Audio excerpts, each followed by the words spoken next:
주보에는 14절까지 나와 있지만 오늘 말씀은 4장 1절부터 6절까지 말씀 보겠습니다. 구약 731쪽에 있습니다. 교독하고 끝절을 함께 읽겠습니다. 산발랏이 우리가 성을 건축한다함을 듣고 크게 분노하여 유다 사람들을 비웃으며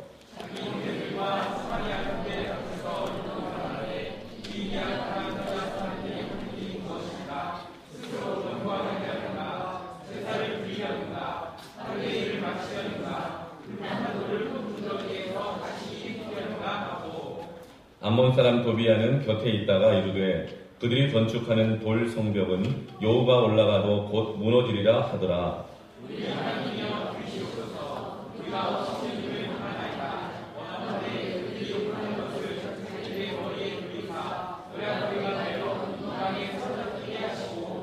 주 앞에서 그들의 악을 덮어두지 마시며 그들의 죄를 도말하지 마옵소서.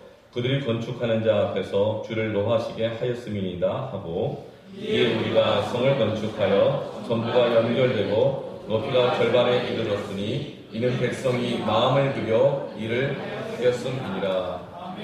아멘. 느헤미야가 당시에 세계 최강독이었던 페르시아의 이 왕궁에서 열심히 잘 살아가고 있었습니다. 그런데 하나님께서 찾아오셔서 회파된 예루살렘 성을 재건하라고 하는 그 사명을 주셨어요. 그래서 수일 동안 금식하며 기도하다가 준비해서 약 700km나 떨어져 있는 거리를 걸어서 여러 동역자들과 함께 돌아와서 예루살렘 성을 재건했습니다. 얼마나 열심히 했는지 거진 성벽을 절반이나 건축을 했어요. 일이 잘 되고 있었습니다. 열심히 일한 만큼 결과도 있고 보람도 있었죠. 그런데 일이 잘 되어가다가 꼭 어려움을 겪습니다. 일이 잘 되어가는 것 같은데 원치 않는 갈등을 겪기도 하고 일이 잘 되어가는 것 같은데 상처를 받기도 합니다. 우리 중에 혹시 누구라도 상처받기를 원하는 분 혹시 있으세요? 혹시 상처를 받기를 원하거나 아니면 우리 중에 갈등을 겪고 싶은 분 혹시 계십니까? 우리 중에 아무도 그런 사람 없을 거예요. 혹시 여러분 오늘 아침에 나오기 전에 오늘 너무 신앙생활이 뜨뜻미지근하고 매주가 비슷비슷한 것 같다. 너무 좀 지겨우니까 오늘은 한번 좀 상처도 좀 받아보고 고난도 겪어봐야지. 하나님 내게 상처받게 하여 주십시오. 그렇게 기도하고 오신 분 계시나요? 없죠. 매일매일마다 출근을 하는데 업무도 이제 익숙하고 그 일이 그 일이에요. 그래서 너무 지겨운 거예요. 하나님 오늘은 세상에서 좀 정신 좀 바짝 나게 한번 대판 한번 싸우게 해주십시오. 그런 애들 정신도 좀 차리고 기도도 열심히 하면서 열심히 일하고 신앙생활 하지 않겠습니까? 그렇게 기도하고 출근하는 분은 아마도 없을 것입니다. 네. 혹시 어쩌면 여러분 이제 결혼생활 한 20년 했더니 알 것 다 알고 서로 성격 아니까 맞춰붙이고 살다 보니까 너무 사는 게 또 뜨뜻미지근한 거예요. 오늘은 꼭 부부싸움을 하게 해주십시오. 이렇게 기도한 분 혹시 있으세요? 없으시죠? 네. 그럼에도 불구하고 우리 중에 그 누구도 상처를 받거나 상처를 주고 싶은 사람은 없어요. 예배 시간에는 음식은 먹지 않으면 좋을 것 같아요. 우리 청소년들. 네, 이런 말 하면 상처 받을지 모르겠지만 음식 먹지 않는 게 좋을 것 같고 네. 우리는 누구도 상처를 받고 싶거나 또 상처를 주고 싶은 사람은 없어요. 갈등을 겪고 싶은 사람은 아무도 없죠. 그럼에도 불구하고 왜 우리는 상처를 받기도 하고 상처를 주기도 하고 살아갈까요? 아무도 없는데. 그것은 상처를 주게 하고 받게 하는 그 배후에 역사하는 마귀가 있기 때문인 것을 여러분 기억하시기 바랍니다. C.S. 루이스라고 하는 세계적인 역사적인 기독교인 지성이 쓴 스크루테이프라는 이 편지에서 나와 있는 내용 중에 마귀는 오늘날 우리에게 첫 번째로 우리를 속인다. 첫 번째로는 하나님이 계시지 않다고 믿게 한다. 그것을 실패하면 두 번째로는 마귀가 존재하지 않다고 믿게 한다. 여러분 우리에게는 서로 상처를 주고 상처를 받게 하는 어둠의 세력이 있는 것을 여러분 기억하시길 바랍니다. 이 말은 뭐냐면 우리의 싸움의 대상은 에베소 6장 12절 말씀처럼 함께 읽어보겠습니다. 시작. 우리의 씨름은 혈과 육을 상대하는 것이 아니요 통치자들과 권세자들과 이 어둠의 세상 주관자들과 하늘에 있는 악의 영들을 상대함이라. 우리의 싸움의 대상은 혈과 육이 아니라는 겁니다. 우리의 싸움의 대상은 그 사람이 아니라는 거예요. 우리의 싸움의 대상은 그분이 아니라는 겁니다. 우리는 왠지 주고받는 것 없이 괜히 미운 사람이 있습니다. 그냥 꼴 보기 싫은 사람이 있고 그냥 말하는 것만 봐도 괜히 거부감이 들고 싫은 사람이 있죠. 하물며 특별히 내가 싫은 말만 골라서 하는 사람들은 정말 힘듭니다.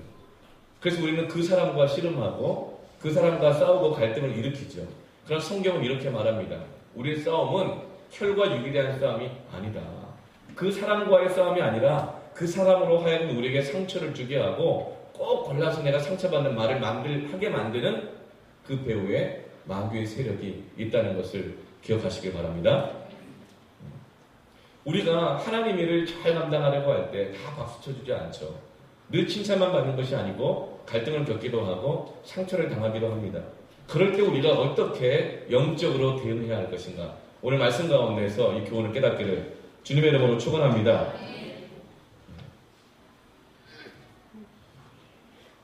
왜 영적인 갈등이 있는가? 왜 상처가 생기는가? 왜 우리는 하나님의 일을 기쁨으로 하고 믿음으로 했지만 또 좋은 일을 한다고 했는데 좋은 일 하면서 왜 상처를 받는가? 좋은 일을 하는 것인데 왜 갈등을 하는가? 어려운 사람 도와주기 위해서 일을 하다가 서로 싸우는 일도 많이 있습니다. 왜 그럴까? 왜 우리에게는 하나님 일을 감당하면서도 영적인 공격이 있는가? 여러분, 축구에서 공격받지 않고 태클 당하지 않는 가장 안전한 포지션이 있습니다. 그것은 경기장 안에서가 아니라 경기장 바깥에 있는 벤치에 앉아 있으면 거기는 그 누구도 태클을 걸지 않습니다. 반면에 가장 위험한 선수는 누굴까요? 경기장 안에서 뛰는 사람입니다. 근데 경기장 안에서 뛴다고 해서 전부 다 태클을 받는 건 아니에요. 공이 어디로 가는지 상관없이 관심도 없고 그냥 내 체력 따라서 내 기분 따라서 그냥 여기저기 어그적 걷는 사람에게는 태클이 있을까요? 없을까요? 없습니다. 어떤 사람에게 태클이 올까요? 공을 패스 받는 사람에게 태클이 옵니다. 공이 주어지면 태클이 오는 것이죠. 느헤미야는 페르시아 왕궁에서 술광원이라는 아주 좋은 자리에서 벤치에 앉아서 여유롭게 자기의 일을 최선을 다하면서 열심히 살아가고 있었습니다. 그런데 141년 동안이나 예루살렘 성은 회파된 채 방치되어 있었어요. 제1차로 수룹바벨이라는 총독을 통해서 예루살렘에 보내가지고 그 무너진 성벽을 재건하려고 했습니다. 근데 어려움을 겪으면서 사람들이 그만 포기하고 말았어요. 수룹바벨의 역할은 거기까지였습니다. 그런데 하나님께서 에스라라는 사람을 다시금 보내셔가지고 중단된 성벽 재건을 다시금 시작하셨어요. 또 어려움이 많이 생깁니다. 그런데 에스라의 역할도 또 거기까지였어요. 수룹바벨도 에스라도 하나님이 보내주신 그 시간과 그 사명을 잘 감당했지만 그 성벽을 완공하는 데까지는 역부족이었습니다. 그래서 세월이 지나서 약 14년 이상 계속적인 실패를 겪으면서 예루살렘 성벽은 회파된 채로 방치되어 있었어요. 그때 하나님이 느헤미야를 벤치에 앉아 있었던 느헤미야를 부르셔가지고 공을 딱 패스해 주십니다. 이번에는 네 차례다. 하나님께서 그렇게 사명을 느헤미야에게 주시자 느헤미야가 기도하는 가운데 하나님의 마음을 받고 도무지 벤치에 앉아 있을 수 없어서 예루살렘으로 돌아가서 그 성벽 재건의 사명을 감당하기 시작합니다. 성벽 재건이라는 하나님의 사명의 공을 패스받고 예루살렘으로 가서 경기장에 뛰어든 것이죠. 그러자 그의 삶에 어떤 일이 있습니까? 열심히 달려가서 예루살렘으로 왔더니 오늘 본문에 읽었던 것처럼 산발락과 도비야와 게셈이라는 이 사람들이 반대하고 조롱하고 비난하면서 태클을 거는 거예요. 여러분, 우리가 무슨 일을 하든지 간에 나에게 꼭 태클을 거는 사람이 한 사람이 있습니다. 한 사람 이상은 꼭 있어요. 여러분 혹시 없는 분 계세요? 그러면 여러분 어쩌면 여러분은 벤치에 앉아 있는 분일 수 가능성이 큽니다. 그런데 태클을 거는 사람이 한 사람이 아니고 두 사람도 아니고 세 사람 이상이다. 그 사람은 굉장히 잘하고 있는 사람일 가능성이 커요. 세계적인 축구 선수 중에 보면 호나우두라든가 메시라든가 박지성 같은 선수들이 있어요. 이 선수들은요 곧잘 골을 넣죠. 그런데 골을 넣는 장면이 많이 나옵니까? 아니면 한 경기에서 태클 받고 걸려 넘어지는 일이 더 많이 나옵니까? 태클 받고 걸려 넘어지는 일이 굉장히 많아요. 왜죠? 그 사람은 잘하는 사람이기 때문에 그래요. 그 사람은 공을 받고 열심히 뛰는 사람이기 때문에 그렇습니다. 마귀는 지금도 하나님의 일을, 선한 일을 기쁨으로 열심히 최선을 다해 사는 사람들을 그냥 내버려 두지 않아요. 여러분, 나에게 태클 거는 사람이 많다. 할렐루야. 감사하시길 바랍니다. 하나님 나에게 사명을 주셨구나. 내가 열심히 하고 있구나. 마귀도 나를 인정하는구나. 그런데 태클 거는 사람이 아무도 없다. 회개하시길 바랍니다. 네. 이제 공을 패스받고 뛰시기를 바랍니다. 사단은 어떤 사람을 공격하는가? 따라합시다. 공 가진 사람을 공격한다. 사명을 가진 사람을 공격하는 거예요. 하나님의 일을 시작하려는 사람을 공격합니다. 기도하려는 사람을 공격하고, 봉사하려는 사람을 태클 걸고, 사랑하려는 사람을 태클 걸고, 겸손한 사람을 태클 걸고, 인내하려고 하는 사람을 태클을 겁니다. 그러나 기도하려고 하지 않는 사람, 봉사하지 않으려고 하는 사람, 인내하지 않으려고 하는 사람, 겸손하려고 하지 않는 사람은 태클 걸지 않습니다. 그러면 저절로 교만해지고, 저절로 갈등하고, 저절로 싸우고, 상처받다가 무너지거든요. 실족하거든요. 마귀는 지금도 하나님의 사명을 가진 사람들을 공격하는 겁니다. 기도하려고 하면 꼭 기도할 수 없는 상황을 만들어요. 봉사하려고 하면 꼭 봉사하는 마음을 식어지게 만드는 어떤 일을 만듭니다. 이게 마귀의 괴계인 것이죠. 느헤미야는 그 리더십을 통해서 많은 사람을 동원했고, 많은 사람들이 성벽을 재건하는 일에 헌신하기 시작했습니다. 성벽을 재건할 때 벽돌 한 장 한 장 쌓아지는 것, 그냥 쌓아지는 건 아니죠. 성벽을 재건할 때 많은 벽돌이 필요합니다. 기도가 굉장히 중요하죠. 그래서 우리는 기도합니다. 성벽은 쌓아질지어다. 기도하면서 하나님, 이쪽에 있는 벽돌이 저쪽에 쌓여지게 하여 주십시오. 이쪽에 있는 벽돌이 저쪽으로 쌓여지게 하십시오. 그렇게 열심히 기도하면 그 벽돌이 쌓여집니까? 쌓여지지 않죠. 벽돌 한 장도 들고 나르는 사람이 있어야 벽돌이 쌓아지는 거예요. 우리는 복음의 빛 동산교회가 개척된 이후로 최초로 수요 영성 집회를 한 주 쉬었어요. 지난주 못했죠. 왜냐하면 이 바닥이 보수공사를 해야 돼가지고 했어요. 그 의자를 다 치웠죠. 이게 얼마나 여러 번 우리가 의자를 많이 치웠어요. 토요일 날도 공사를 다 마치고 나서 새벽에 모임하고 나서 형편과 상황이 되시는 분이 남자가 3분밖에 안 됐어요.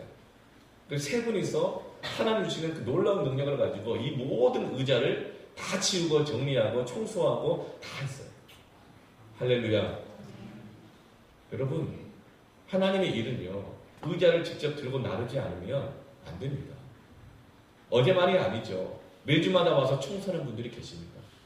매주마다 장을 보고 쌀을 씻고 밥을 하는 분들이 계십니다. 그 수고와 헌신과 노력 없이 하나님의 일은 되지 않습니다. 기도만 한다고, 말로만 한다고 벤치에 앉아 있으면요, 소용없습니다. 우리는 오늘 느헤미야가 경비도 쓰게 하고 건축도 하게 했던 것처럼 운동장에서 기도하면서 뛰는 것이죠. 여기는 쓰레기 하나도 누가 줍지 않으면 없어지지 않습니다. 왜 이렇게 깨끗할까요? 누군가가 와서 쓰레기를 줍기 때문에 그렇습니다. 어제 막 청소를 하다가 보니까 저 위에 있는 그 밑에 청소하다가 얼마나 열심히 했는지 땅이 진동을 했나 봐요. 그래서 저기 있는 커튼이 이 비스가 팍 빠지고 커튼이 툭 떨어진 거예요. 그래서 안경을 딱 내리쳤어요. 그래서 여기 약간 기스가 났어요. 네. 저걸 보고 저걸 어떡하나? 어떻게 됩니까? 내 앞에 떨어진 이유는 나보고 달라고 하시는 하나님의 뜻인 것으로 믿습니다. 저런 걸 다 바라본 적이 없어요. 저기를 어떻게 올라가야 되나? 그래서 전동들을 찾고 비트를 찾고 해서 저 바깥으로 해서 요만한 창틈으로 제가 기어 들어가가지고 제 몸이 얼마나 유연한지 빠져나와서 막 매달려가지고 비트를 달았습니다. 저거 다는데 1시간 가까이 걸렸어요. 비트 달다가 나사가 밑으로 떨어지니까 어떻게 해요? 바로 내려올 수 없어가지고 저로 걸어가가지고 주워가지고 다시 걸어 올라가서 나와가지고 달다가 해본 적이 별로 없어서 또 나사가 또 떨어지는 거예요. 1시간 걸리더라고요. 저 작은 일 하나도.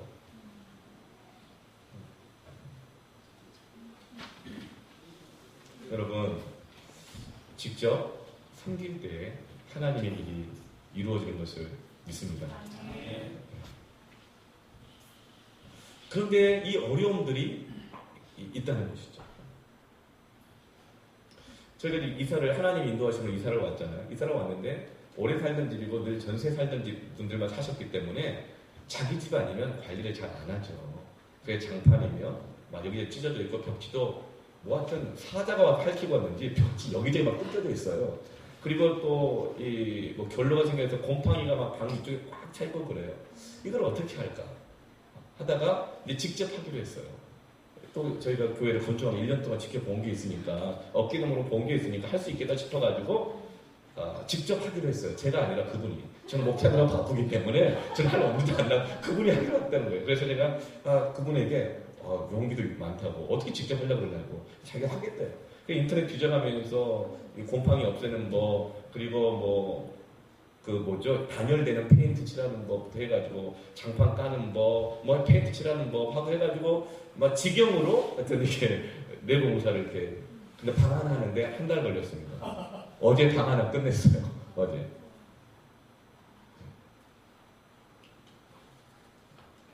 여러분 그걸 보면서 그런 마음 들었어요. 이야 얼마나 수고를 많이 했겠나. 저도 물론 그냥 있는 건 아니고 많이 도와줬어요. 가끔 이렇게. 얼마나 수고를 많이 했겠는가.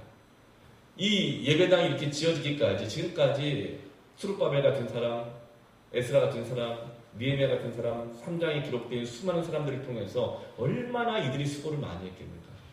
정말 그거를 마음 가운데 절절히 느껴지더라고요. 그분께서 우리의 방 하나 고치는데 얼마나 수고를 많이 했겠어요. 얼마나 열심히 했겠어요. 그런데 그 마음을 한 번에 실족시키고 눕혀가지고 한 달 동안 못 일어나게 할 수 있는 말 한마디가 있어요. 뭘까요? 열심히 했는데 수고했는데 한마디만 하면 쓰러져가지고 한 달은 못 일어나요. 무슨 말인가? 어차피 네가 살 집인데 이 말 한마디 해보세요. 그럼 쓰러져가지고 못 일어납니다. 어차피 네 자식 방 아니냐? 쓰러지고 못 일어나요. 마귀는 지금도 우리가 하나님의 일을 열심히 감당하도록 하게 하는데 우리를 비난과 조롱으로 참수와 정죄로 우리를 실족시키려고 하는 것이죠. 하나님은 우리에게 사명을 주시지만 마귀는 그 사명을 이루는 것을 방해하는 것입니다. 우리를 자극하는 것, 공격하는 것이죠.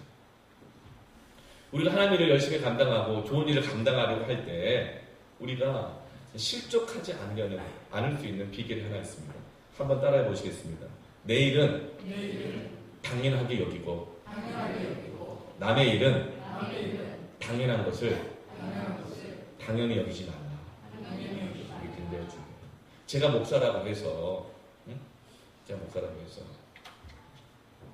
내가 쓰레기까지 주워야 되나 말이죠. 내가 의자를 치워야 되는가. 목사는 기도와 말씀에 전념해야 되는데 기도와 말씀에 전념할 수 없게 만든 이 상황을 왜 이렇게 만드는가. 그렇게 내가 이 교회를 섬기는 일을 당연하게 여기지 않고 한다면 그런 목사 보고 상처 안 받을 성도가 없어요. 여러분 내가 하는 일들은 당연하게 여기시길 바랍니다. 그러나 다른 사람이 하는 일에 대해서는 절대로 당연히 여기지 마십시오. 우리는 어느 때 상처를 받는가? 당연한 것을 당연하게 여길 때 상처받아요. 다른 사람이 어떤 일을 감당할 때는 고마워하시길 바랍니다. 격려하시길 바랍니다. 그래야 이 영적인 싸움에서 실족하지 않는 것입니다. 우리가 예배를 드릴 때 이 교회가 이렇게 세워져 가기까지 얼마나 많은 분들이 당연하게 자신의 사명을 감당하는지 몰라요. 우리 이런 스피커도 여러 개가 있고 음향 기자도 여러 개가 있잖아요. 이거 그냥 내버려두면 소리 안 납니다. 누군가가 와서 손을 연결하고 위치를 잡고 하기 때문에 소리가 나는 것입니다. 그 일을 감당하는 사람은 당연하게 여기되 그러나 그 일을 바라보는 사람은 감사하고 고마워하고 격려하시길 바랍니다. 그래야 우리가 하나님의 일을 감당할 때 방해를 만나도 승리할 수가 있는 것이죠. 이런 말이 있어요. 칭찬하기 위해서는 산을 넘지 않는다. 그러나 방해하기 위해서는 산도 넘는다. 우리가 누군가를 칭찬하기 위해서 밤을 새워 기도해 보신 전화해 보신 적이 있었어요? 어떤 사람이 너무나 정말 좋은 모습을 봤어요. 누군가에게 말해주고 싶어요. 칭찬해서. 그래서 리스트를 뽑아놓고 막 그 사람을 칭찬하는 거예요. 전화해서 이 사람이 이런 모습이 있다고. 너무 귀하지 않냐고. 그래서 생각해보니까 이 장로님을 빼먹은 거예요. 그 이 장로님한테 전화를 하는 거예요. 아, 장로님, 이분이 이렇게 귀한 섬김을 하고 있다고 막 칭찬을 해요. 또 생각해보니까 박 권사님을 빼먹은 거예요. 그 박 권사님은 또 전화해가지고 또 그 사람을 칭찬하는 거예요.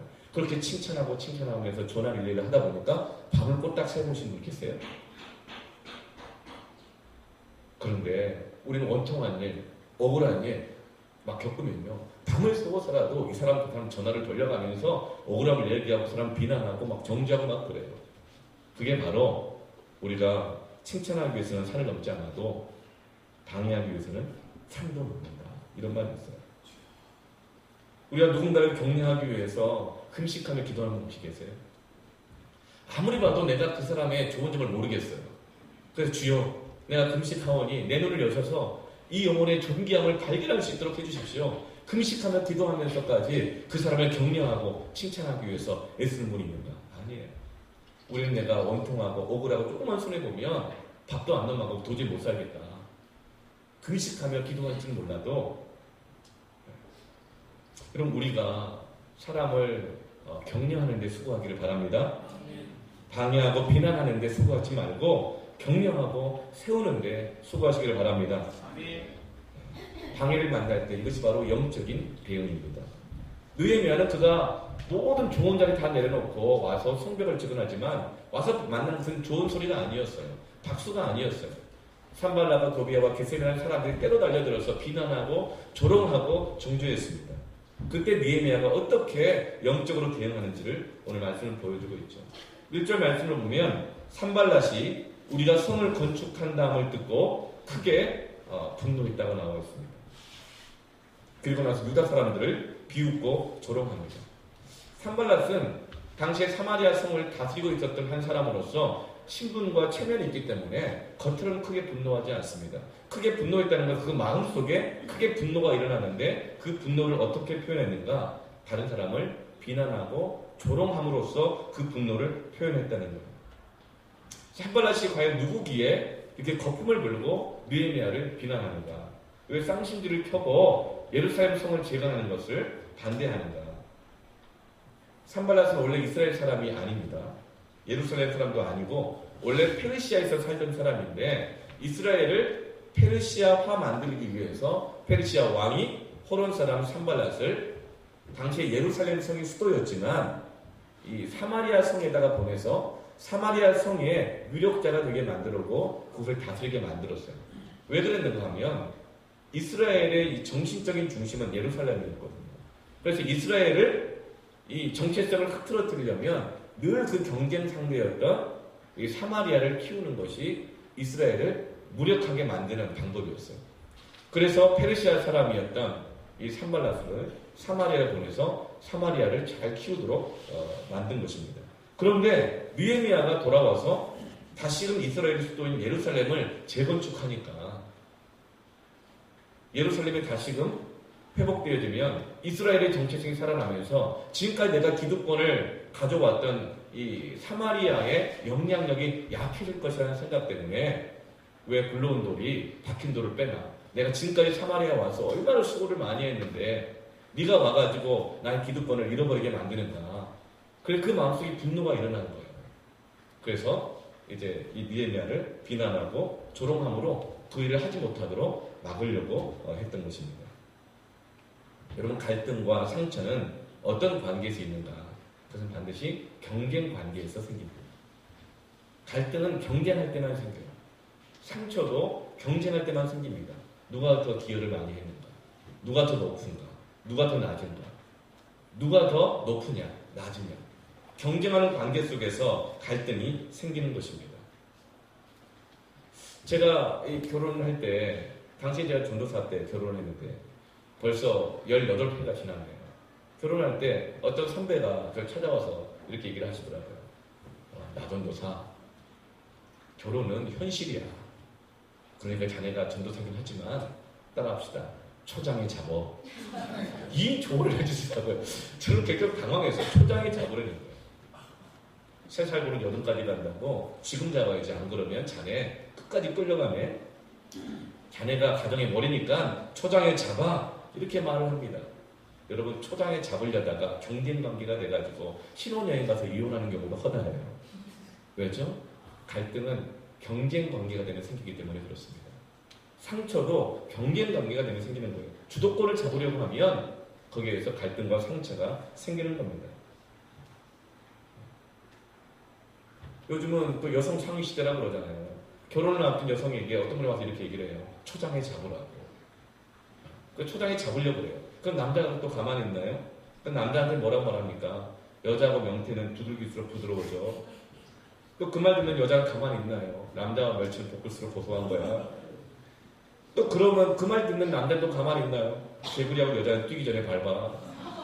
또 그 말 듣는 여자는 또 가만히 있나요? 요즘 세상이 어떤 세상인데 남존여비도 의미가 바뀌었어. 남존여비는 남자가 존재하는 이유는 여자의 비율을 맞추기 위해서요.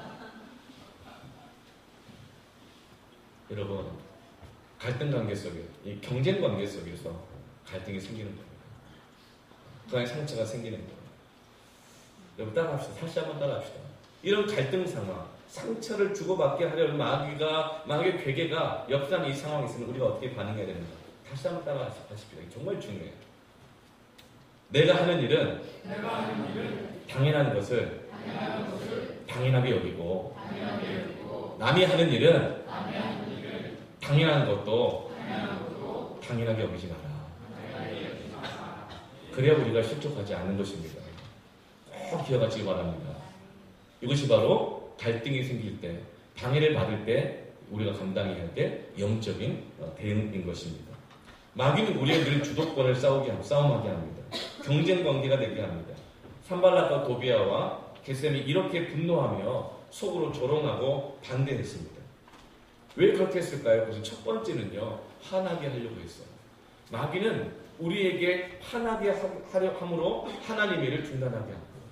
왜냐하면 사람의 혈기가 하나님의 의를 이룰 수가 없기 때문에 그래요. 마귀는 참소로 비난으로 조롱으로 우리를 분노하게 만듭니다. 감정의 격동을 일으킵니다. 여러분, 우리가 분노하게 되면요, 감정적 에너지가 얼마나 많이 소모되는지 몰라요. 다 소모돼요. 그래서 정말 그 다음에 뭔가를 할 수 있는 힘이 생기지 않습니다. 그것을 바로 낙심한 상태라고 해요. 우리는 감정적으로 상처받는 것도 너무 힘들지만 진짜 힘든 게 뭐냐면 서로 비난하고 정죄하고 상처 주고 상처받는 그 현장 안에, 그 진흙탕 안에 내가 있는 것 자체가 너무 싫어요. 그래서 낙심해요. 차라리 그럴 바에 내가 여기 떠나버리지. 내가 안 해버렸지. 안 살아버렸지. 그만 보면 될 거 아니야. 이것이 바로 마귀의 계획인 것입니다. 마귀는 먼저 우리에게 화나게 만듭니다. 분노하게 합니다. 그리고 마음의 힘을 다 잃고 낙심하게 만든 다음에 그리고 이제 그 일을 멈추게 하려고 하는 것이 마귀의 계획인 거예요. 이럴 때는 우리가 어떻게 영적으로 대응해야 할까? 느헤미야는 산발락과 똑같이 대하지 않았습니다. 느헤미야는 왕의 술관원이었어요. 대통령 비서실장이었죠. 그는 잘려가지고 온 사람이 아니었습니다. 정식으로 왕의 조서를 받고 예루살렘에 와서 공식적으로 예루살렘 성벽을 재건하는 사람이었습니다. 산발락이 그렇게 느헤미야를 비난하고 조소했을 때 느헤미야가 편지 한 장만 쓰면 어쩌면 산발락은 큰 위험에 어려움에 처할 수도 있어요. 느헤미야가 산발락을 불러다가 네가 지금까지 한 것이 뭐가 있냐, 공과 사를 한번 밝혀보자. 내가 하는 일이 뭐가 잘못됐고 그렇게 한번 밝혀보자. 이게 따지고 계산하고 이렇게 하지 않았어요. 그리고 자신의 정치력이나 권력이나 인맥으로 처세하지도 않았습니다. 우리가 갈등이 생길 때, 상처를 주고받을 때 세상 사람들처럼 신앙인이면서도 세상 사람들하고 똑같이 대응하다가 다 소진되고 망가지고 진흙탕이 되는 것을 얼마나 우리가 많이 봅니까? 느헤미야는 어떻게 영적으로 대응하는가? 첫 번째로 따라합시다. 하나님의 음성을 들어야 합니다. 여러분, 하나님의 음성을 들어야 합니다. 사단은 지금도 사람의 음성을 통해서 우리의 마음을 격동케 하고 시험들게 하는데 그 가운데서 사람들을 향했던 그 귀를 닫고 하나님을 향해서 그 음성을 듣기를 바랍니다. 그런데 우리 하나님의 음성을 듣는 것에 있어서 오해하면 안 되는 것이 있어요. 그것은 뭐냐면 하나님의 말씀을 묵상하고 깨닫는 수고가 귀찮고 싫고 피곤하니까 영적 게으름에서 오는 즉흥적인 하나님의 음성을 듣는 것으로 우리가 오해하면 안 됩니다. 영적인 훈련과 말씀에 대한 묵상과 믿음의 성실함과 사랑의 수고가 없는 하나님의 음성을 듣는 것은 나의 개인적인 욕심과 나태함을 핑계하는 육적인 도구가 되는 경우가 허다하기 때문에 그래요. 우리는 가만히 있어도 내 안과 밖에서 얼마나 많은 소리가 들리니까 눈만 봐도 그 계산하는 소리가 빙빙빙 돌아가는 소리가 들리잖아요. 착하면 알죠. 그러면 그 소리를 들으면서 우리 감정이 얼마나 우리 감정의 파도를 칩니까? 한마디만 공격하는 소리를 들어도 어둠의 감정이 파도처럼 나를 덮고 먹물이 마음에 쫙 찌그러져서 어두워지고 캄캄해지잖아요. 여러분 이럴 때 하나님의 음성을 듣기를 바랍니다. 사람의 소리에 대해서가 아니라 하나님의 소리에 대해서 민감해지기를 바랍니다. 수많은 소리들 속에서 하나님의 소리를 음성을 찾고 붙잡기를 바랍니다. 그것을 바로 영적인 분별이라고 합니다. 하나님의 음성을 듣고 붙잡음으로 솟아오르는 감정과 혈기와 분노를 다스리고 절제할 수 있어야 합니다. 사람들의 소리를 듣고 이리저리 쫓아다니면서 그렇게 말했어? 이렇게 말했어? 세상에 자기는 뭐 잘났다고? 사람이 거기서 거기지? 한번 따져볼까? 그 사람의 소리에 붙잡혀가지고 끌려다니다가 우리는 낙심하고 포기하고 넘어지게 되는 것입니다. 그 가운데서 하나님께서 나에게 뭐라고 말씀하시는가? 그 하나님의 음성에 귀를 기울이시기를 바랍니다. 두 번째로요, 따라합시다. 기도해야 합니다. 기도야말로 영적인 대응입니다. 4절, 5절 보면 느헤미야의 영적 대응으로서의 기도의 내용이 나옵니다. 그가 비난받고 조롱당하고 참소하는 소리를 듣고 방해에 부딪혔을 때 어떻게 기도하는가? 4절, 5절 같이 한번 읽어볼까요? 시작! 우리 하나님이여 들으시옵소서. 우리가 업신 여김을 당하나이다. 원하건대 그들이 욕하는 것을 자기들의 머리에 돌리사 노랫거리가 되어 이방에 사로잡히게 하시고 주 앞에서 그들의 악을 덮어두지 마시며 그들의 죄를 도말하지 마옵소서. 그들이 건축하는 자 앞에서 주를 노하시게 하였음이니이다 하고. 여러분 이 느헤미야의 기도는요 점잖은 기도가 아닙니다. 오히려 이 기도의 내용은 굉장히 감정적입니다. 우아하지 않습니다. 한마디로 말하면 이거예요. 저것들을 그냥 두지 마세요. 오늘 말씀 기도의 내용을 보면 그들이 욕하는 것을 자기들의 머리에 돌리사 이렇게 기도합니다. 이거는 하나님 꼭 지 같은 사람 만나게 해주세요. 이런 기도예요. 여러분 이것은 하나님께 할 말이지 사람에게 할 말은 아닙니다. 자식이 속 썩여도 너 꼭 너 같은 남편 만나라. 이거는 자식한테도 할 말은 아니에요. 이것은 하나님께 해야 할 기도의 내용입니다. 느헤미야는 그 안에 이런 분노가 있었어요. 왜 상처가 없겠어요? 꼭 지 같은 사람 만나라. 너도 한번 꼭 똑같이 당해봐라. 너 쫄딱 망해라. 이 마음 왜 없었겠어요? 그러나 영적인 대응은 뭐냐? 그 사람한테 하지 않는 거예요. 하나님 앞에서 기도로 쏟아놓는 것이 영적인 대응인 것입니다. 왜 그럴까요? 하나님은 그런 부정적인 마음들, 그런 죄악된 마음들을 통해서 그걸 가지고 사용하지 않으시기 때문에 그래요. 오히려 그것을 제거하시는 분이십니다. 그런데 그것을 사람 앞에 쏟아놓으면 마귀가 그것을 통해서 사람을 상처 주고 실족하게 하고 가정을 깨고 교회를 무너뜨리는 것입니다. 우리는 정직하게 상처받을 수밖에 없죠. 분노가 일어날 수밖에 없습니다. 여러분 그러나 영적인 대응은 그것을 사람에게 쏟아놓지 않고 하나님께 기도로 쏟아놓기를 바랍니다. 악을 덮어두지 마소서 이렇게 기도하잖아요. 악을 덮어두지 마소서. 이 내용은 뭐예요? 하나님 이들이 잘못한 것이 다 드러나가지고 창피를 당하게 해주십시오. 이렇게 기도하고 있는 거예요. 느헤미야는 사람들에게 이렇게 하지 않았어요. 사람들 다 불러 모아놓고 한번 따져볼까? 산발라 넌 뭐 잘하는 게 있는가? 너 이거 다 했지? 사람들 앞에 창피 좀 당해봐. 이렇게 대응하지 않았습니다. 느헤미야는 하나님 앞에 그 마음을 다 쏟아놓으며 기도했던 것이죠. 여러분 이것이 바로 갈등을 만날 때, 방해에 부딪힐 때의 영적인 대응인 것입니다. 그래야 우리가 마귀의 시험에 빠지지 않게 되는 거예요. 로마서 12장 말씀 보면 너를 핍박하는 자를 위해서 기도하라. 너를 박해하는 자를 위해 축복하라. 원수가 줄이거든 먹이고 목마르거든 마시라. 이거는 분명한 하나님의 음성이죠. 그런데 이 음성을 붙잡기까지는 그냥 안 된다는 거예요. 이 음성을 붙잡지 못하게 하는 내 안에 원망, 분노, 억울함, 교만, 악함, 집요함, 이 모든 것들을 하나님 앞에 다 쏟아 놓아야 하나님의 이 음성을 붙잡을 수 있는 힘이 생기는 것입니다. 여러분, 우리 안에 부인할 수 없는 교만함이 다 있어요. 우리 안에 부인할 수 없는 거짓이 있습니다. 우리 안에 부인할 수 없는 게으름들이 있습니다. 없는 것처럼 하지 말고 하나님 앞에 다 쏟아놓기를 바랍니다. 그래야 우리는 거기서 하나님의 선하신 뜻을 붙잡고 하나님의 일을 감당할 수 있는 힘을 그 자리에서, 그 기도의 자리에서 얻을 수가 있는 거예요. 쏟아놓아야 돼요. 제가 저희 큰애를 기를 때였어요. 이제 아내가 젖이 잘 안 나왔어요. 그래서 이제 분유를 타 먹이잖아요. 분유를 타 먹이는데 꼭 먹이는 분유가 있는데 그게 없어가지고 딴 분유를 먹였더니 애가 변비가 왔어요. 변비가 와서 하루를 우유를 다 얼마나 잘 먹겠고 다 먹는데 이 변을 못 보는 거예요. 하루가 지났어요. 이틀이 지났어요. 그래서 변을 못 봐요. 애가 얼굴이 점점 검해져 가요. 그래서 지금도 검은가? 얼굴이 점점 검해져 가요. 그러면 애가 그냥 신음소리를 내요. 그래도 또 우유를 계속 먹어요. 배가 볼록볼록 나오는데 나오는 건 없고 들어가는 것만 있는 거예요. 애가 막 불에 끼고 힘들어 보여요. 그걸 보는 부모의 마음이 얼마나 애타겠어요. 우리 부부의 기도의 제목이 뭐였을까요? 주여, 오늘은 똥 싸게 해주십시오.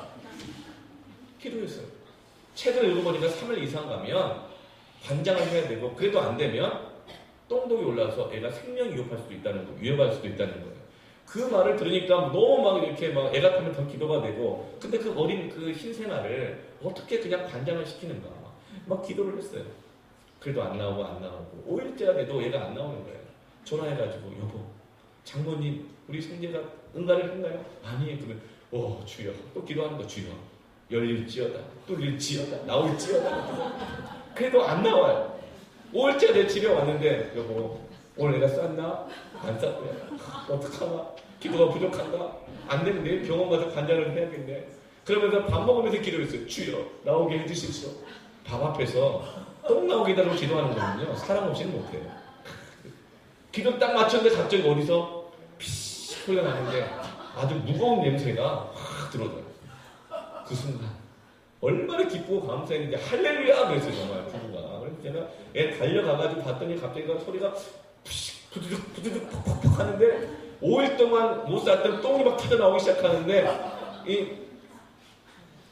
기저귀 밖으로 뻥 삐져나오는 거예요. 그걸 보는 부모의 마음이 어떻겠어요? 이것이 쌀 때 싸야지.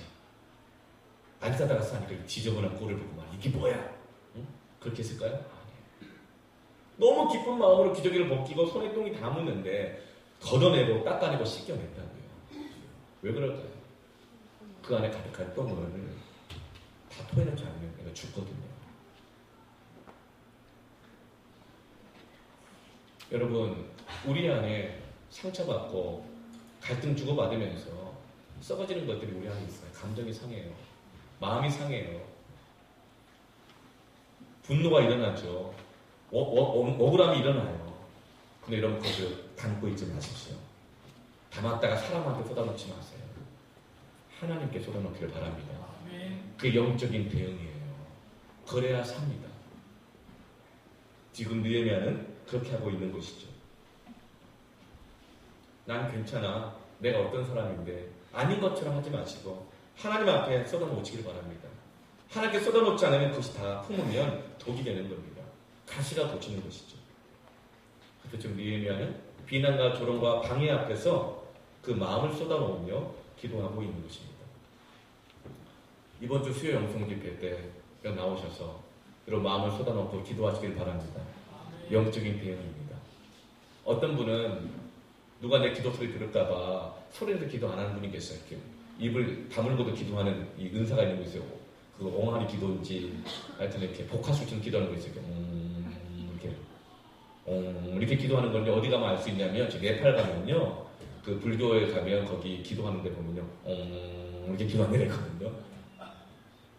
하나님은 우리에게 부르짖어 기도하라고 합니다. 내 마음을 쏟아놓고 털어놓고 기도하라고 말씀하십니다. 그리고 수영 영성 집회에 와서 우리의 마음에 감당되어 있지 않는 상처, 갈등들, 아픔들을 하나님 앞에 쏟아놓고 기도하시길 바랍니다. 그것이 바로 영적인 대응인 것입니다. 세 번째로는요, 따라합시다. 중단하지 않고 맡기신 일을 신실하게 감당하라. 느헤미야는 반대와 비난과 조롱 앞에서 멈추지 않았습니다. 어떻게 그는 멈추지 않을 수가 있었을까요?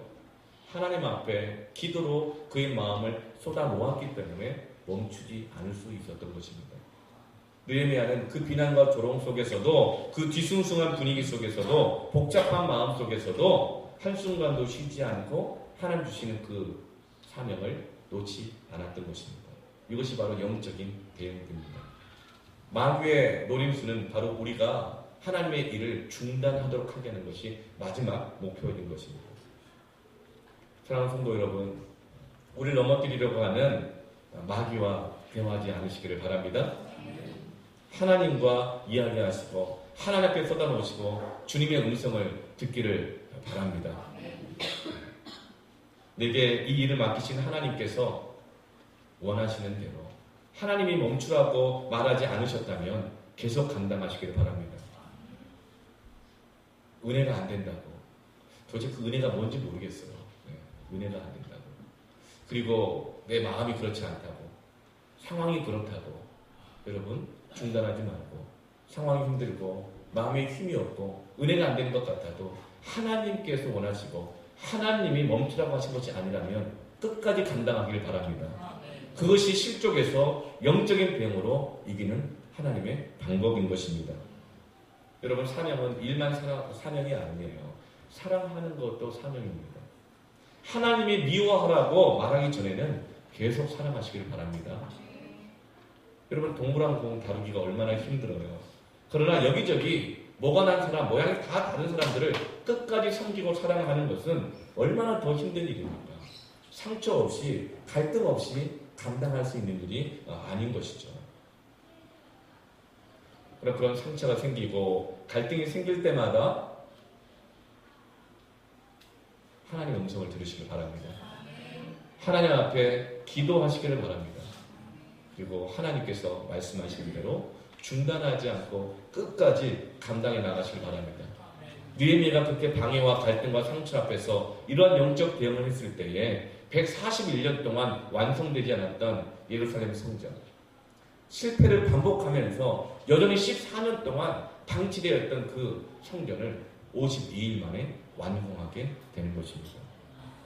마귀는 상처와 갈등으로 우리를 넘어뜨리려고 하고 하나님의 일을 중단시키려고 하지만 느헤미야와 같이 영적인 대응으로 하나님의 일을 이루시는 저와 여러분 되기를 주님의 이름으로 축원합니다. 아멘. 그래서 우리 함께 기도하기로 원합니다.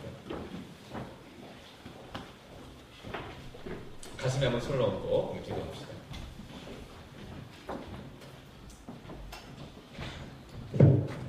하나님께서 저와 여러분을 택하여 주셨고 저와 여러분들에게 가정에서 또 교회에서 이 세상 속에서 하나님의 사명을 하나씩 다 주셨습니다. 부모는 부모로서의 사명이 있고 자녀는 자녀로서의 사명이 있습니다. 교회 안에서도 목사는 목사로서의 사명이 있고 성도는 성도로서의 사명이 다 다르죠. 그러나 마귀는 하나님의 사명을 이루는 것을 방해하기 위해서 참소하고 조롱하고 상처 주고 비난함으로 우리를 낙심케 하고 포기하게 만들려고 합니다. 여러분, 우리가 육으로 반응하지 않고 영적 대응하기를 원합니다. 영적인 대응하여 승리하기를 원합니다. 이 시간 내 마음을 주님 앞에 고백하며 기도했으면 좋겠습니다. 내가 하나님의 음성을 듣기를 원합니다. 사람의 음성에, 마귀의 음성에 끌려다니지 않기를 원합니다. 주님, 내가 사람 앞에 쏟아놓지 않고 하나님 앞에 마음을 쏟아놓으며 기도하는 자가 되기를 원합니다. 하나님의 뜻이라면, 하나님 기뻐하시는 일이라면 중단하지 않고 끝까지 감당할 수 있도록 도와주시옵소서. 이 시간 주님 한번 찾고 기도하겠습니다.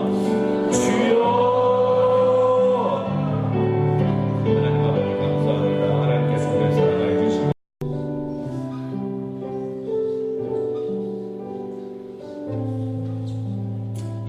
아버지 감사합니다. 하나님께서 우리를 하나님의 자녀로 택하여 주셔서 여기 이 자리까지 인도하시니 감사합니다. 우린 다 깨어지기 쉬운 질그릇 같은 자들이지만 하나님 우리를 사랑하셔서 질그릇 같은 우리들에게 보배로운 하나님의 보배를 주셔서 감사합니다. 가정에서 부모된 사명을 주셨고 남편과 아내된 사명을 주셨습니다. 이 사명이 얼마나 귀한 사명입니까? 하나님 가정에서 자녀가 되는 사명을 주셨습니다. 자녀됨이 얼마나 귀한 자리입니까? 우리에게 예수님의 십자가의 핏값으로 사신 바 된 교회를 주셨습니다. 이 교회를 섬길 수 있는 특권을 주셨습니다. 얼마나 보배로운 것입니까?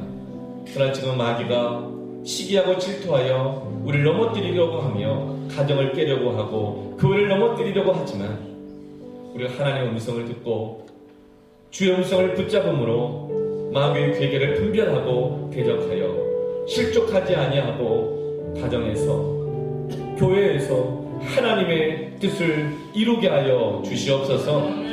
이 세상을 바라볼 때 주께서 원하시는 일들이 중단된 채로 회파된 채로 방치되어 있는 일들이 얼마나 많이 있습니까?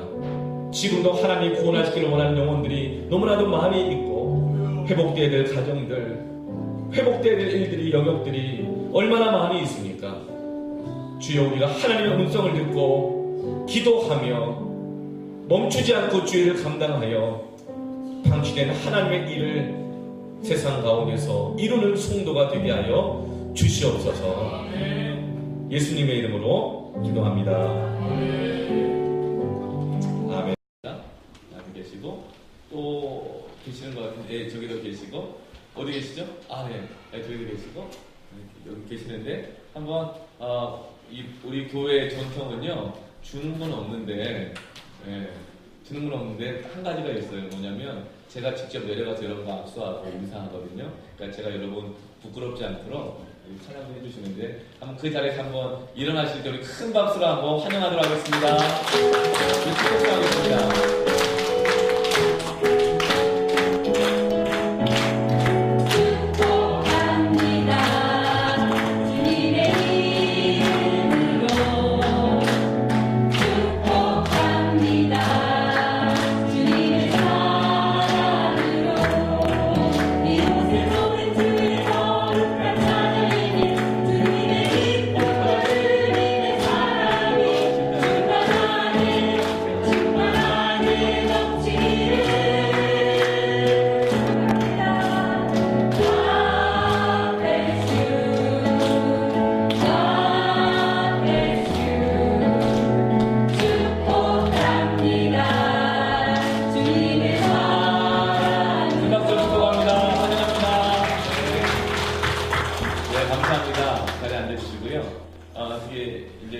여기 가정은 주중에 제가 연락을 받았었는데 오늘 교회가 처음인 분입니다. 이 가정 처음 온 분들입니다. 하나님 특별한 은혜가 된 줄 믿습니다. 그래서 또 뒤에 오신 분은 선교사님이신데요. 네, 함께 예배드리러 오신 너무나 감사합니다. 네. 오늘 예배가 끝나고 난 다음에 그냥 가지 마시고 우리 새가족 우리 섬김이들이 안내를 받으셔서 그 뒤에 보면 음향을 다루는 바로 뒤에 보면 새가족실이 있습니다. 그것으로 가셔서 교회 소개도 받으시고 저를 꼭 만나시고 가시면 되겠습니다. 제3기 새가족 교육이 있습니다. 오늘부터 시작됩니다. 식사를 하시고 나서 이제 12시 50분부터 1시간 안에 새가족 교육이 시작되는데요. 4주간 진행되게 됩니다. 새가족 교육을 다 받으시고 나면 이제 우리 복음의 동산교회 이제 공식적인 양육 단계에 들어갈 수 있는 특권도 주어지게 되어집니다. 장소는요. 이 바깥으로 올라가시면 중위층에 어린이 예배실이 있습니다. 그곳에 장소가 세팅되어 있으니까 새가족 접견을 하시고 난 다음에 또 식사를 마치시고 12시 50분 이전까지 오시면 되겠고요. 감사하게 오늘부터는 우리 새가족 우리 섬김인 분들이 장소 세팅도 해놓고 우리 새가족 교육 장소에서 바로 식사를 하고 바로 교육을 받을 수 있도록 다 준비를 해놓으실 테니까 오늘 새가족 만남 하시고 난 다음에 인사하시고 바로 중위층에 오셔서 식사를 하시고 바로 그 자리에서 새가족 양육을 받으시면 되겠습니다. 혹시 오늘 새가족 양육 신청서를 지난주에 나눠드리는데 오늘 가져오셨을 거고 또 혹시 못 받은 분 계시면 한번 손 들어보세요. 새가족 양육 신청서 오늘 바로 받고 하실 수 있습니다. 네, 다 받으셨고 바로 오셔서 양육 받으시면 되겠습니다. 우리 예배 안내팀과 주일학교 교사로 봉사하실 분을 더 찾습니다. 지금 주일학교가 저희가 5명으로 시작을 해서 벌써 이제 40명이 넘어가고 있어요. 8분의 주일학교 교사가 봉사해주고 계시는데 참 귀한 분들인데 교사가 더 필요합니다. 여러분 하나님이 여러분에게 주일학교 교사라는 공을 패스해 주셨다고 마음에 감동 있는 분은 오늘 그 패스를 딱 받고 몰고 가시길 바랍니다. 네. 그래서 주일학교 교사로 봉사하실 분은 우리 교육부장인 박만석 집사님에게 요청을 해주시길 바랍니다. 그리고 예배 안내팀으로 안내팀이 좀 인원이 더 충원이 돼야 됩니다. 우리 바깥에서도 안내해야 되고 1층에서도 해야 되고 중위층 쪽에서 해야 되고 예배당 쪽에서 해야 되니까 안내팀이 더 필요합니다. 예배 안내팀으로 봉사하실 분은 예배부장인 우리 이신혜 집사님에게 신청을 해주시면 되겠습니다. 꼭 지원해 주시고요. 매주 토요일마다 오후 1시 30분에 노방전도가 있습니다. 우리 노방전도 팀장으로 우리 신문홍 장로님이 섬기고 계시는데요. 다른 봉사 직분이 있으셔도 이 노방전도팀은 누구나 하실 수 있습니다. 이 노방전도팀은요. 토요일 오후 1시 30분부터 2시 반까지 이 시간만 전도팀으로 봉사하시고 활동하시면 돼요. 지금 안산동산교회에서 국내 선교팀 전도대가 오셔서 같이 동역하고 있는데 주보도 적고 건빵 봉지에다가 스티커도 붙이고 이런 일들을 좀 같이 하거든요. 그러니까 1시 반까지 오셔가지고 주보도 같이 적고 건빵 봉지 우리 전도 스티커도 붙이고 그 다음에 우리 신문홍 장로님과 함께 전도를 나가시면 됩니다. 뭐 전도라고 해서 막 그렇게 어려운 게 아니에요. 말씀 다 암송하고 사형리로 전도 폭발로 하면 좋겠지만 그렇게도 하십시오. 근데 우리 전도의 방식은 내가 만나는 하나님을 자랑하고 교회 자랑하고 그리고 주보 건네주고 이렇게 훌륭한 전도가 됩니다. 여러분 토요일 오후 1시 30분에 전도팀으로 함께 봉사하실 분은 토요일 오후 1시 반까지 오시면 됩니다. 그리고 신문홍 장로님에게 주보에 나와 있는 연락처로 연락을 주시면 감사하겠습니다. 그리고 수요 영성 집회가 이번 주 수요일 저녁 8시에 이곳부터 시작됩니다. 셔틀버스를 이용하기를 원하시는 분은 주보 예배 순서 밑에 있는 셔틀버스 노선을 확인하시고 이용하시면 되겠습니다. 그리고 5월 10일 날 우리가 매월 첫 주는 한가족 예배라고 해서 주일학교도 그때는 예배를 멈추고 모든 세대들이 함께 모여서 통합 예배를 드리는데요. 5월에는 둘째 주에 하기로 했습니다. 5월 10일 주일 예배 때는요. 패밀리 케이크 예배라는 이름으로 우리가 한가족 예배를 드리려고 합니다. 패밀리 케이크 예배가 뭐냐? 케이크라는 건 뭐냐면 예수님은 생명의 떡으로 오셨잖아요. 근데 그 생명의 떡인 예수님을 사람들이 먹음직하게 케이크로 만들어서 복음을 전해주는 것이 바로 케이크 예배입니다. 그 패밀리가 붙은 건 뭐냐면 우리가 이 각 가정을 구원하기 위해서 패밀리 케이크 예배로 드리는데요. 이제 각 우리 섬기민이와 부섬기민들은 패밀리 모임 때마다 VIP를 품고 초대할 분들을 품고 기도하시길 바랍니다. 패밀리 모임 때 이름을 부르고 이름을 이렇게 나누며 같이 기도했으면 좋겠어요. 우리 가족 중에 아직 예수님을 안 믿고 있는 분, 교회를 안 나오고 있는 분, 또 주변에 갈등하고 있는데 주님 앞으로 이끌어 가기를 원하는 분들이 있으면 그 이름을 적고 부르며 같이 기도를 시작해 주시기를 바랍니다. 그리고 5월 10일에 우리 다 함께 초대를 해서 우리가 복음도 나누고 예배를 드렸으면 좋겠는데요. 이때 우리가 VIP를 초대해 놓고 나서 그냥 떡만 먹는 것이 아니라 우리 교회가 얼마나 따뜻하고 좋은 곳인지 즐겁고 행복한 곳인지를 간증할 수 있도록 공연을 좀 준비하려고 그러는데 공연에 여러분 신청해 주시길 바랍니다. 여러분 각 가정들 그러니까 우리 가정에 이건 정말 우리만 보기는 너무 아깝다. 그래서 우리 가정이 우리가 한번 이 초대된 분들 앞에서 예수 믿는 가정이 이렇게 행복하다, 이렇게 즐겁다, 보여드리고 싶은 가정이 있으면 신청해 주시길 바랍니다. 그리고 또 각 패밀리와 마을별로 우리 패밀리가 이거 한번 해보겠다, 뭐 연주든지 아니면 노래든지 뭐든지 우리 패밀리를 한번 해보겠다. 그럼 패밀리 단위로 한번 한 달 정도 남았으니까 준비를 하셔가지고 함께 했으면 좋겠습니다. 그래서 이 가정마다 하실 분들 그리고 또 패밀리마다 마을별로 하실 분들은요 우리 예배부장 이신혜 집사님에게 신청을 해주시면 가정 단위로 또 패밀리 단위로 마을 단위로 참여할 수 있도록 하겠습니다. 그리고 5월 10일 패밀리 케이크 예배가 끝나고 난 다음에는 예배 후에 우리 위에서 이 가든에서 이 칠보산을 배경으로 하는 이 가든에서 패밀리 바베큐 파티가 있을 예정입니다. 예전에도 우리 한번 바베큐 파티를 했는데 그때는 고기를 각 패밀리별로 준비해 왔잖아요. 이번에는 교회에서 이 고기와 이 밥과 이 국종들은 다 준비하고 나머지 부분들만 패밀리에서 준비해서 바베큐 파티를 또 갖도록 하겠습니다. 오늘 예배 이후에 찬양 연습 이후에 부장단 회의가 오후 30분에 있습니다. 중위층으로 오셔가지고 어린이 예배실에서 부장단 회의를 하도록 하겠습니다. 다 함께 일어나서 찬송함으로 축도하고 예배를 마치겠습니다. 준비되어 있으니까 식사가 준비되어 있으니 여러분 식사를 하시기 바랍니다.